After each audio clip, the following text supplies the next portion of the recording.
I'm Raphael Bob-Waksberg. I created the show BoJack Horseman. I'm here to talk about a new show that I co-created with Kate Purdy called Undone, coming to Amazon Prime very soon. You so BoJack Horseman? Have you never been to Comic-Con? I've never been to Comic-Con. They've never sent me. Wow. So I know that rotoscoping was used during this. So what was that like? Did you see any of that done, or like did you have any part of that choice? Or? Yeah. I mean, I've been a big fan of Waking Life and A Scanner Darkly. And I think it's such a cool technique to shoot with these actors and then have these animators, go over them and bring out their performances in really cool ways. We talked about when we were developing the show, is it animated, is it live action, what is the look of it, what is the feel of it? And I really liked the idea, and I know Kate did too, of living in this animated world that felt very grounded. And that we didn't want this to feel like a superhero show or like an extraordinary show. We wanted the show to be something that took place in the real world, and then suddenly strange things started happening. And so I think the rotoscopy technique really helps with that feeling, because you feel while you're watching like, oh yeah, these are real people compared to other cartoons.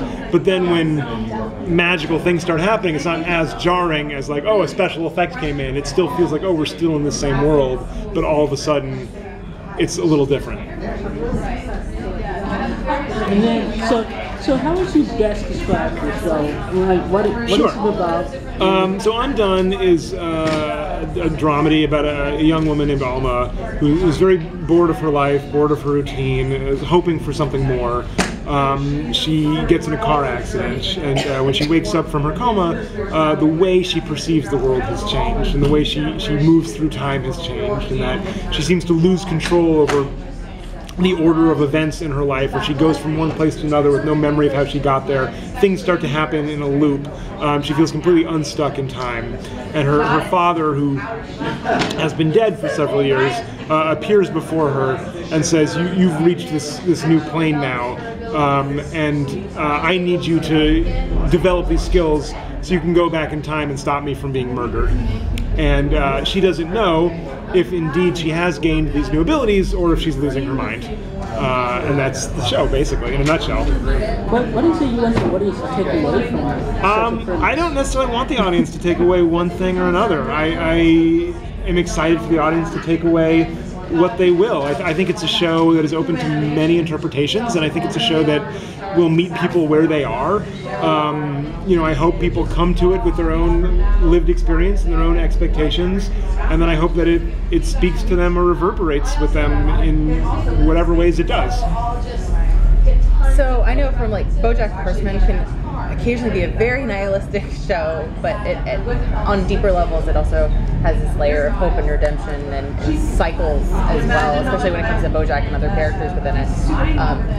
And the way you're talking about this show with the way that things are going in loops, and it sounds like she's stuck. Do you think that there are parallels kind of within this, or do you feel like this is a completely different? Oh no, I think very much. If you are a fan of BoJack, you will find things to be a fan of with this show. It is very different, but I think they share a sensibility and an interest in human behavior, although BoJack is not all about humans, but I do believe it's about human behavior. And I think the way that we relate to each other and the way we relate to ourselves is something that I'm really interested in exploring, and we do it a lot on this show.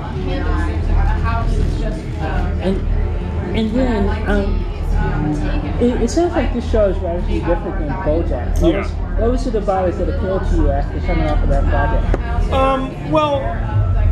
I've done BoJack, and I'm still doing BoJack, and so it's nice to do other things. I was really interested in working with Kate Purdy and helping her develop the show that she wanted to develop, and I liked the idea that this would be different, that it wouldn't just feel like more of the same thing you're used to.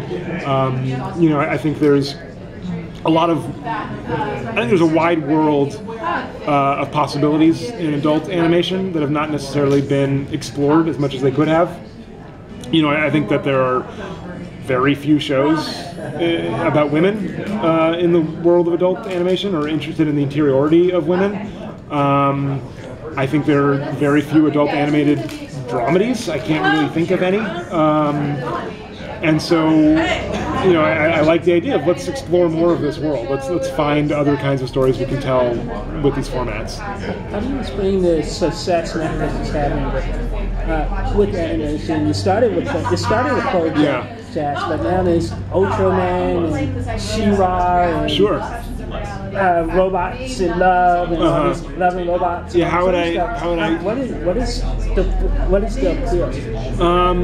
Well, like I said, I think there is a lot of stories to be told in the world of adult animation. I think for a long time, only a small subset of those stories have been told. And I think if you look at the last 20, 30 years, with a few exceptions, I don't want to claim it's all been the same, but I think, obviously the largest success has been The Simpsons, and there are a lot of shows like The Simpsons that are, about middle-aged men with their families that are somewhat raunchy, or there are shows about men without families that are somewhat raunchy, or about children that are somewhat raunchy. And there's, I think within that you can find a large diversity of stories, but there's so many other kinds of stories to tell. And I think only in the last 5 years are people being allowed to tell those kinds of stories, and that's really exciting.